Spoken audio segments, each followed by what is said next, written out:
One of my favorite parts of parshas Shoftim is learning about kings. I find it a fascinating topic. In particular, there's one very interesting halacha about kings that fascinates me.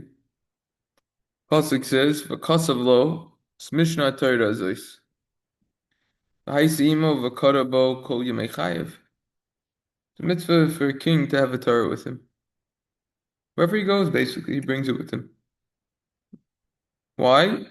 Two reasons. The pasuk says, "Man yoma liras Hashem elokav fear Hashem." And the Bilti Roim Vavo said he won't get haughty.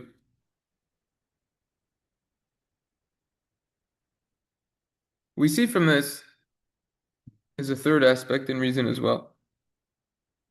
There's an obligation for a king to carry a Torah with him wherever he goes without interruption. To the extent that the Gemara in Sanhedrin, the Gemara says on Chaf Aleph, that perhaps you would even need to bring the Torah with him when he goes to bathe or to use the restroom. Gemara has such a hava mina and entertains that possibility. Rather, Gemara says the pasuk is v'haisa imo, meaning that the Torah should only be with him in a place that is fitting. But the point of the matter is that he really has to bring it wherever he goes. From this, the Mesilas Yesharim Perek Chaf deduces that Hesach Hadas, diversion of the mind, could cause major spiritual destruction. If we divert our minds from what we're supposed to be focusing on, that could be catastrophic. And therefore, the king is commanded to learn from the Torah his entire life and never to divert his mind. So we see that the king, even a king, needs to be warned not to divert his mind from Torah. This could be a major stumbling block that blocks the path that we're supposed to be going on as well. Diverting minds, it's a problem. Every single time needing to start new again. It's an issue, diversion of the mind.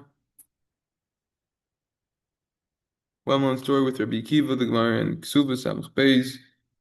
After learning 12 years straight, came back home finally and he heard his conversation between neighbor and his wife. Obviously, within a 12-year period, the conversation had to happen exactly at that moment. Right? And Rabbi Akiva's wife Rachel said, if Akiva would hear me, I'd say go back another 12 years, and he immediately turned back. He didn't even say hi. Didn't even say hello. Question is, where's the Hakar Satov? Where's the gratitude? Rabbi Akiva himself, later on, after 24 years, the Gemara in Ksubas Hamagim over there says, Shali, Shalachem, Shalahu. Everything that I have is because of my wife. Because of her. Rabbi Akiva was a mere shepherd, but because of Rachel's encouragement, became who he was in sacrifice. Why then couldn't he come in for one moment? After all, she granted permission to return. Simple explanation is maybe he wouldn't have returned, but deeper explanation is Hesach Hadas. It's diversion of the mind. Even a small diversion could cause issues. Another reason is 12 plus 12 doesn't equal 24 straight. Similar idea. It's another idea over here. Diversion of the mind. Pasuk says in Mishlei, "Hita'if einecha bo v'einenu." Cast your eyes away from it and it will not be. Even a small diversion of the mind could cause us to lose out on acquiring Torah. And the Yerushalmi teaches us, Perek Tes in Brachos Halacha Hey, This is similar to the pasuk that says, Yoim tazveni yamayim azvecha. If we leave Hashem for one day, Hashem will leave us for 2 days. This is analogous to two people. And they're going opposite directions. And if they're each walking a mile in opposite directions, then they'll be distant from one another.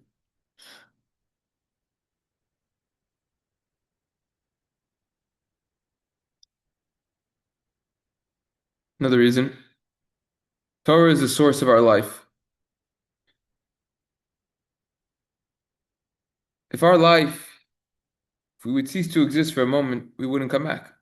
There's no such thing as resurrection over here. You can't revive someone. Someone's dead for 10 minutes, they can't come back. We'll leave Torah. That detaches us from our life.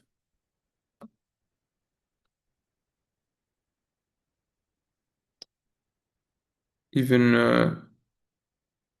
time that takes to blink. Person's done, he's finished. So to a Torah, even a small interruption.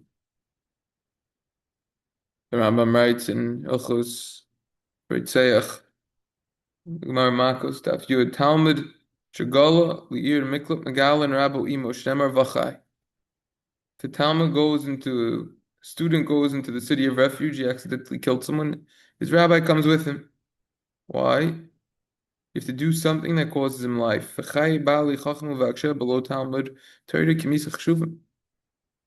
Those who seek after Torah and its wisdom, without it, it's like they're dead. So we see from here the Torah is Chaim, it's life, it gives us life. The Charles Shuvas Meshiv Dover and the Netziv writes, Talmud Chacham Shegal Megalan Svar Avimo, his farm have to come with him. Talmud Chacham without his farm, it's like he's dead. He doesn't have anything to work with. It's like a carpenter, construction worker, without his tools. How's he going to build the house? With his hands? He knows how to do it, but he needs the right tools, etc. Needs the power drill. How are you going to build a house without a power drill? Needs the nail gun. How are you going to build a house without that? Nah.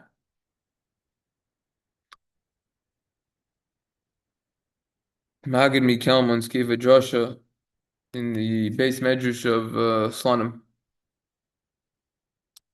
And he spoke about this idea. So that the Torah stays with him so that he won't be haughty. He won't have arrogance. In the Haftarah, parshas Vayechi, Pasuk says, "Vayikru Yemei David Lamos." Days of David came and he was going to die. V'yitzav Shlomo ben Aleimor, and he commanded his son Shlomo, saying as follows: Shlomo Melech, Anochi hoylech b'derech kol haaretz. I am going in the way of the entire land, meaning to die. V'chazak v'hisel ish. Be strong and be a man. Hence the expression "man up." Everyone has a question. David HaMelech is telling Shlomo the last words, verbal will. Why is he going to waste time saying, I am going in the way of the land? Shlomo knew he was on the deathbed. What do you have to say that for?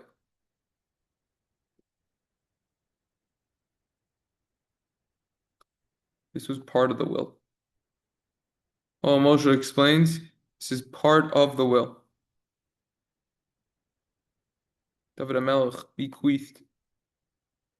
Shlomo HaMelech had a very big inheritance. Tremendous amount of wealth. As the pasuk of Divrei Yamim says, "L'zav v'lakes v'lachosh v'barzel ein mispar." So much gold and silver is too difficult to count. David was concerned. Oh, now my son will stumble with this. The bilti roim levavamech. Might have haughtiness. Bilti sur min a mitzvah yamin usmal. He might not follow the mitzvahs. Therefore, before death, he said, "Look, I'm going like everyone else. Me too. Huh? You eventually also are going to go. Yizkur lo yom hamisa. You have to remember death. And that will serve as a shield to protect you from the tests of life." The Maggid Mikelm explains, we all know the great strength of the Yetzer Hara and all of its tactics. plots. This will that David gave Shlomo applies to all of us equally as well. We have to realize, "Anochi hoilech b'derech kol haaretz." I'm not going to be here forever. Every single moment of our life is another test. Yetzer Hara is trying to get us. We have to withstand those tests. And we won't get haughty. And we'll follow the right way. Similarly, the Gemara in Brachos discusses tactics, how to beat the Yetzer Hara, and at the end, if all the tactics won't work, Yizkir lo Yom HaMisa. Yeah, brings it about. But it's implied from there that one shouldn't come on to that first. Remembering Yizkir lo Yom HaMisa is only a tactic that should be used at the end, because if it's used constantly, it could cause a depression. Absolutely. Good joke. This concept of hefsek hadas, it has to be in the category over here. When we're learning Torah, kol atzmoisai taimarna. You have to be in it full time. You have to be in it completely.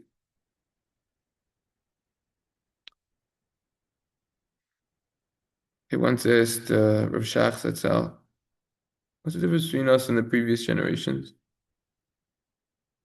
They learned Torah, we learned Torah. They did chesed, we did Torah. So what's the difference? Shach said, yes. Yes, we have Torah. But we have it in the category of Gam Torah. It's also Torah. Back then, it was Rak Torah. It was only Torah. That's what it was.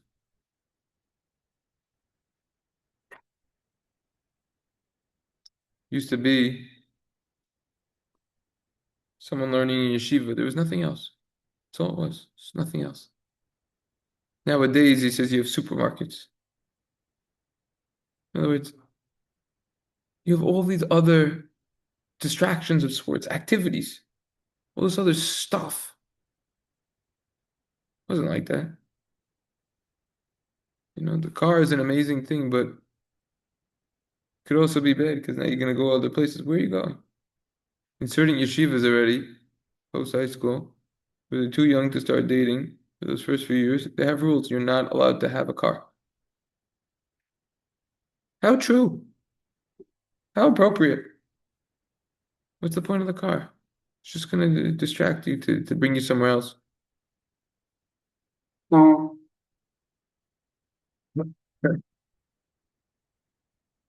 Chafetz Chaim is why in the earlier generations, qualitatively, did they know so much more Torah? Was the learning so much better? Why not now? Hashem grants us wisdom according to the way that we prepare to receive that wisdom. In the previous generations, they were totally involved with Torah. Nothing else. Nothing else mattered at all.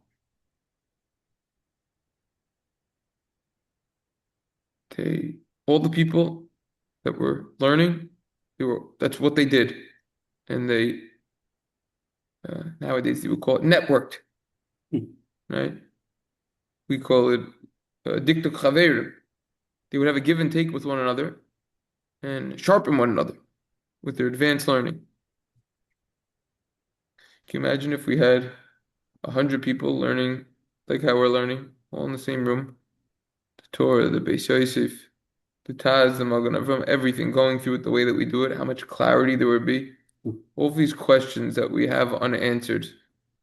Like the other day, we saw 3 ways to say not like the Taz in Tov of Sadi Zion, right? We said Taz says there's proof from Elisha that he ate on Rosh Hashanah. There's no way to disprove what I'm saying. It's irrefutable. But then we saw 3 ways that it could be refuted. What would the Taz say in rebuttal? We don't know. We don't know what he would say. How would we answer that? Imagine if there were 100 people learning. I bet you that one of them would have an answer. 100 people learning that? Hashem therefore enlightened their eyes, gave them the Kesser Shel Torah. like monkeys compared to the previous generation. Why? Because we don't toil as much. We're weaker. They once asked certain Rebbitzin, what was the merit that you had that all of your children became tremendous people? Gedoli Torah. What did you do? She says, that's what I wanted. So the questioner asked again, but everyone wants children like that. She said, true. But people also want children like that. Me, this is all I want. So ask a parent, what do you want your children? Where do you want them to be in 20 years? She said, I want them to have $100 million and also be a Talmud Chacham. You say, no, just be a Talmud Chacham. Be Yirei Shamayim. Be a mensch. Have good midas. That's what she responded. We say in Tefillah, V'yachel livaveinu lahava. There's a song. Yachel libeinu lahava liyirei Shemecha. V'lohoi nevoish li'eino. That's a song, something like that. What does that mean? To make our heart to love and to fear your name. Our love is really an incomplete love. We have all sorts of other desires and loves in this world. Children, beautiful thing. We love our children. We're supposed to love them. All this other stuff in the world, we love it. But our real love should be focused on Hashem. V'ahavta es Hashem Elokecha. We say every single day, multiple times in Shema. We have to love Hashem, love you, Hashem, your God, b'chol levavacha, b'chol nafshecha, with all your heart and all your soul. How many people could truly say that they love Hashem as much as their children? The primary love is Hashem. If we wouldn't have Hashem, we wouldn't have our children, we wouldn't have ourselves, we wouldn't have a world, we would have nothing. You know, in yeshivas, it's rare to talk about Hashem. You learn Torah. This is part of Torah. Loving Hashem. Forget all other things that we love. Just love Hashem.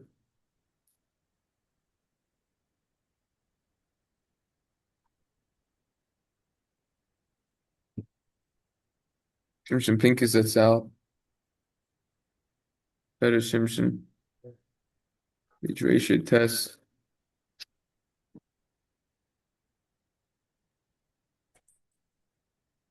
Discusses this king's tires. Then he says, practical point. Morning Gittin Samach Beis, Gemara in Shabbos, Rabbanan Ikru Malachim. We're called kings. We have to take that Torah with us as well wherever we go. The Gemara we're learning. For us over here, the Torah we're learning. There aren't so many pocket-sized Torahs in Shulchan Aruch. The Mishnah Berurah we're learning. They have pocket-size. I have a pocket-size set. You have it on your phone. You can pull it up. We have to take it with us to wherever you go. Not to separate from it, not to divert our minds from it. We're talking about Hesach Hadas, diversion of the mind. V'haisa imo v'kara be'kol yemei chayev. Take it wherever we go. The Gemara in our hand. We go to a doctor. We go shopping. Whatever it is, take it with us. Even if we won't think we'll have a moment to learn. Because maybe we will have a moment. Not to leave it at all. Someone that learns, take it. Whatever it is, you take it. Whatever you're learning, take with you. That's how we could feel V'ahavta es Hashem Elokecha. We love Hashem. Our life will be a different life if we do that. Should be pointed out, doesn't have to be limited with Sfarim. This idea of taking the Torah with us. Nowadays, we have all sorts of shiurim online. Our phones are equipped with technology that enables Sfarim on the phones. Super duper easy. No excuse nowadays. So many options. Additionally, should point out, we take Torah with us, Sefer with us. Others will get chizuk from that and get inspired. This past Sunday,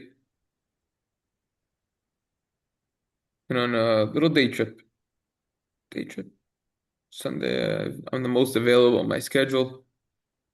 Seems like I keep getting more chavrusas and more children, and therefore busier, because more children plus more chavrusas equals less time for me. So I have obligations. Okay. So this Sunday was the first Sunday where we all went as a family with our newborn. After a month, we all went out together, all seven of us. Where did we go? My wife planned a little trip. Said, you plan it, we'll go wherever you go, wherever you want to go. We went to the Chelsea area, downtown, Downtown. New York City. Took us around 55 minutes to get there at 8 o'clock in the morning on Sunday, zero traffic. And 15 minutes from the bridge, a little bit longer than we used to. Okay. Went there, very nice. What happened? I brought with me a sefer. I brought with me a sefer, not to prepare for a chabura, which is obviously I spend a lot of time preparing over here during the week, typing up the notes after, as you know. I said, it's one thing, it's a very special thing to write 17 Sfarim. It's a big zchus. But it takes a lot of time and it's very tedious. I said, I'm going to take a sefer. I'm going to learn it just for myself, just so I myself could go. So I brought with me Rabbi Galinsky Mm. on Elul. And I'm going through what he says about Elul. I'm not preparing to use it for a shiur. I'm saying what he says about Elul. But David, it's no official shiur. I'm preparing for it. It's out of our curriculum, so to say. Curriculum, we learn halacha, and then we'll have parshas once a week. We'll have a divrei Torah and Yom Tov before the Yom Tov. Fine.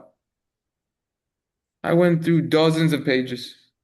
We went to multiple playgrounds. What am I supposed to do at the playground? I don't know. Okay, you go play for 5 minutes, get them started, they play with each other, finish. I'm a good father. I went with him.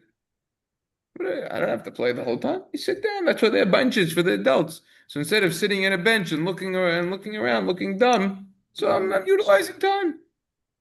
Well, it's good. The Brought Rebbitzins this there. farm with me. So after we were finally done, went to a few different playgrounds. There was an indoor area which had a public eating area for free. Good AC. It was a very hot day this past Sunday. And they had right by Little Island, they had a rooftop park. Beautiful views of the city, New Jersey, Statue of Liberty, totally free. Mm. Went there, okay, we're ready to, it's 1:30. I said, you know what? 2 o'clock. I said, we're going to be here the whole day. I don't have to get back till my chavrusa at night, which is 6:45. Let's spend a little more time. Oh, they tired this. I asked my kid. We ended up going uptown. We needed to go there anyways to take the bridge. Took the free bridge out, the egg catch, Queens, whatever, Queensboro. Queensboro, and said, you know what? Let's just go to Central Park Zoo on the way out. Whatever. Pulled up, nice spot, and I forgot to bring the safe with me at that time. We just got out quickly. We said, we'll leave everything else. We're not going to take so much. We don't need to take food. We already ate. It's already 2 o'clock. We don't need to, whatever. And it ended up being that we ended up spending significant time at the Billy Johnson playground. I didn't have the safer, so I made a cheshbon. I said, the car is around 3 or 4 blocks away from this playground. Is it worth it for me to go to the car and then come back? It's around 7 block walk, 6 block walk. Is it worth it? Is it worth it or not to get it? I know. I would have had to say if I would have been able to learn more. I didn't ended up going to the zoo right after, and I didn't want to leave my wife with all 5 kids like that. But the point is that was a moment I thought I wouldn't have time to learn. And it turns out that the kids did not want to leave the sprinklers over there, and they did not want to leave the playground. Eventually, it was time for dinner and everything, and we had to quickly go to the zoo, whatever. But the lesson over here is bring a safe wherever you go. Why? Because there's a saying, better to have something and not need it than to need it and not have it.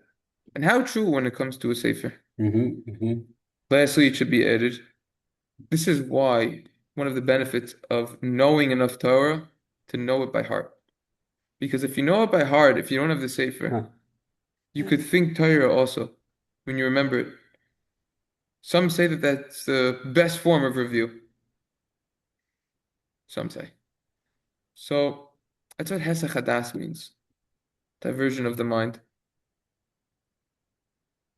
We spoke here between Mincha and Ma'ariv a few nights ago, and we discussed this topic. I'd like to point out that the Rambam elaborates on many halachas pertaining to kings, Hilchos Malachim, Paragimel. And the Gemara in Sanhedrin that we quoted before says that a king has to have basically like a packet, Sefer Torah, and fix it to his arm. So it goes with him wherever he goes. Why didn't the Rambam say that? So the Radbaz explains it's included in what the Rambam says. What's the main point of putting the Torah on the arm? So you don't have Hesach Hadas. You don't divert your mind. That's what the Rambam says to do. Don't divert your mind. So the Rambam doesn't need to say put it on your arm. It's the same thing. Just don't divert your mind. What about sleeping with the Sefer Torah? There's a tremendous chiddush of the Minchas Chinuch. The Minchas Chinuch in Mitzvah 503 quotes the Kuntris Mispar Rav, who says that David had a sefer with him even when he slept. Tremendous chiddush. Even when sleeping. What about bringing a sefer Torah into the bathroom? As we said before, we had that Havamin. Chaim Shmuel Lovitz over here explains. This teaches us has a chadas, and we need to not divert our minds. In Sichos Moser and Maimer Sadi Beis. The king is only an example. Because the king, even though he's so busy, he needs to be especially careful. Precisely because he's so busy, he needs to be careful not to divert his mind from Torah. Diversion of the mind of the utmost importance.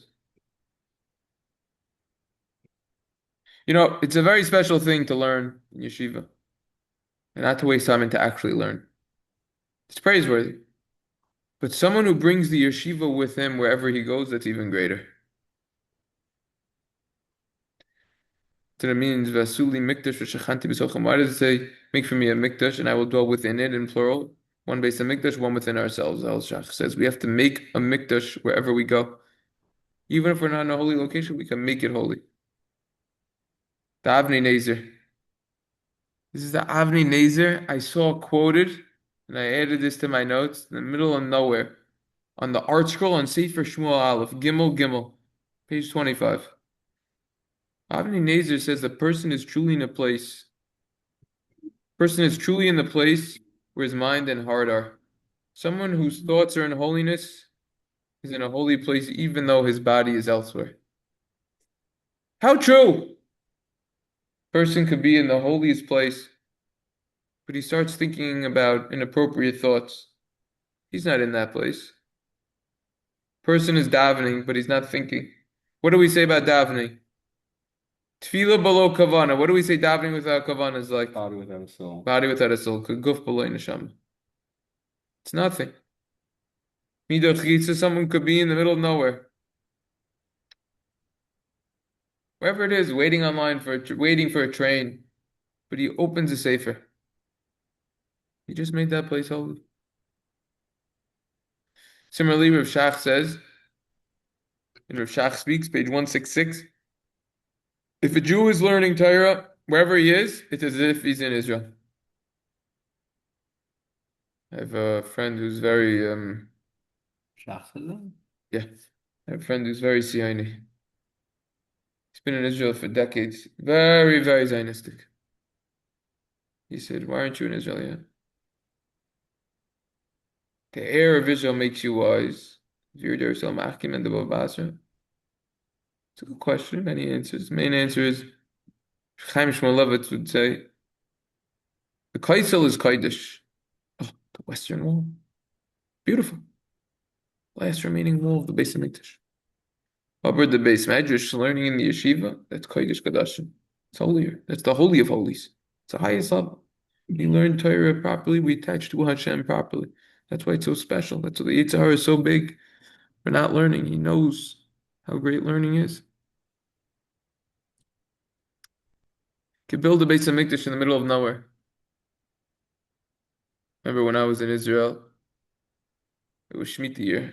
We were picking our own esrogim to use for the Dalan Minim.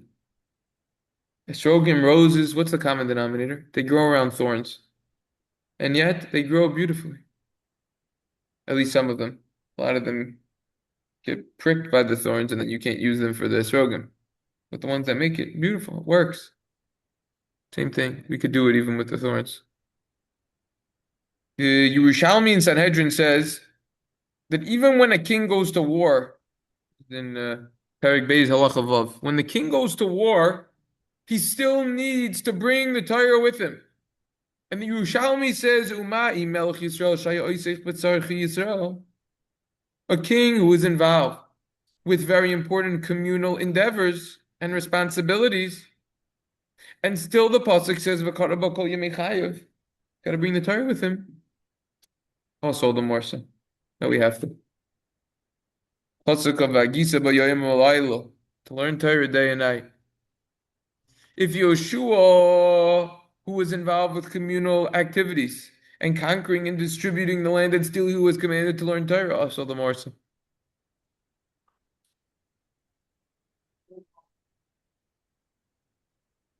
That's all within the reasoning of the diverting of the mind for the king. But the truth of the matter is, there are other reasons why the king should have the Torah. As the pasuk says, the bilti rom levavo, so that he won't become haughty, so that he'll have humility. The Ramban, Yud Zayin Chaf, learns from this pasuk that it's prohibited from the Torah to be arrogant. Other people, not kings, are certainly prohibited to be haughty. If the Torah warns a king who's fitting to be haughty, so to say, tremendous power, control, wealth, and still the Torah says be humble, all the more so other people. Arrogance is something that is despicable in Hashem's eyes, even for a king. According to the Ramban, this is one of the 613 mitzvahs. This is a negative commandment that we have to stay away from. Similarly, the Sifsei Chaim in Midos V'Avodas Hashem Chelek Aleph, page 108, says this is a full-fledged Torah prohibition. It's one of the Midos. Rav Chaim Vital in the Shari Kedusha says, why is this? Why? Many of the Midos, why are they not included in the 613 mitzvahs? So he says, they don't need to be listened. They don't need to be listed. Because it's a foundation of the Torah. If you don't have a foundation, you don't have a building. The building's going to tip over. Derech Eretz Kadmol Torah. That's why the Vayikra Rabbah says that Derech Eretz, proper etiquette, precedes the Torah. It comes before everything. But arrogance is so problematic that it's officially listed as a Torah prohibition. Yalkut David says, why does the king need to have two Sifrei Torah? It's because of how great they are. The greater a person is, the more Torah he needs. So it'll be humble. Reason 3, why a king needs a Torah with him at all times, other than the diversion of the mind and the arrogance. Torah helps us make good decisions. The Chinuch explains that a king, he could basically do whatever he wants. It's 503. No one's going to rebuke him. They could besiege cities, take captives, tremendous amount of power.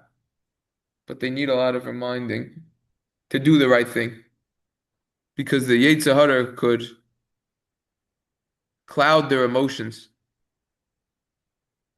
could ruin their emotions, and cloud proper judgment. Torah has to be with him even when he goes to war.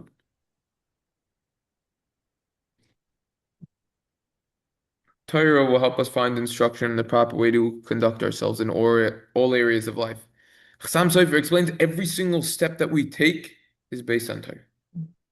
It includes every single aspect of our life. Everything's in the Torah, you just have to know where to find it. Therefore, when a king learns Torah, he'll know how to lead his kingdom properly, even if that which he learns isn't explicitly the decision that he needs to make, or not, it will help him make the right decision. As Chacham Musar says, we'll find proper guidance in all areas of our life by learning Torah. Eitz Chaim hi lemachazikim bo. It's a tree of life for those who hold on to it. Every single tree has roots, a trunk, branches, and leaves. Each branch has smaller branches that grow from the original branch. Then you have the fruit. And then each fruit has seeds which are able to produce another tree. Same applies to the tree of Torah. There are many mitzvahs. Some are bigger, some are smaller. Even though regular leaves are going to wither and detach over time, the leaves on the Torah tree never detach. Va'alehu lo evil, as the pasuk says, beginning of Tehillim. A king will be in a much better state of mind and make a much better and more proper decisions after learning Torah. Even if the Torah doesn't specify the exact case that the king is dealing with, it'll make him make the right decisions. Those are multiple reasons why a king is obligated to have a Torah with him at all times. Something to think about. Good? Yes. All right. So Mitzvah Hashem, we will resume on Monday. Fantastic. Okay. Yashikayach. Okay. Chodesh. Remember to eat a lavish Suda. Remember to have a lavish Suda this Rosh Chodesh. Earlier the better, I'm guessing. Yeah, You know yeah. it's Erev Shabbos. Was it before what? Before Mincha Katana? Yeah, as long as you have an appetite for your Suda. You can eat then right before Shabbos. It's probably not going to be the same if you haven't That's eaten true. in 5 hours. Yeah, so. What was that? What was that Gemara? What was that? The regardless of wine, if you had to? Yeah, wine, yeah. But they say that changed now, the Be'er Halacha. Oh, yeah, you got Tough enough, the Mitzvah has changed. Yeah. The what? What? All right, Yashikayach. All Thank you right. very much. All right. Good Chodesh. He's home. He's back there. He's leaving back for Eretz Yisrael. Once Shabbos. Oh, yeah? Yeah. Wait, so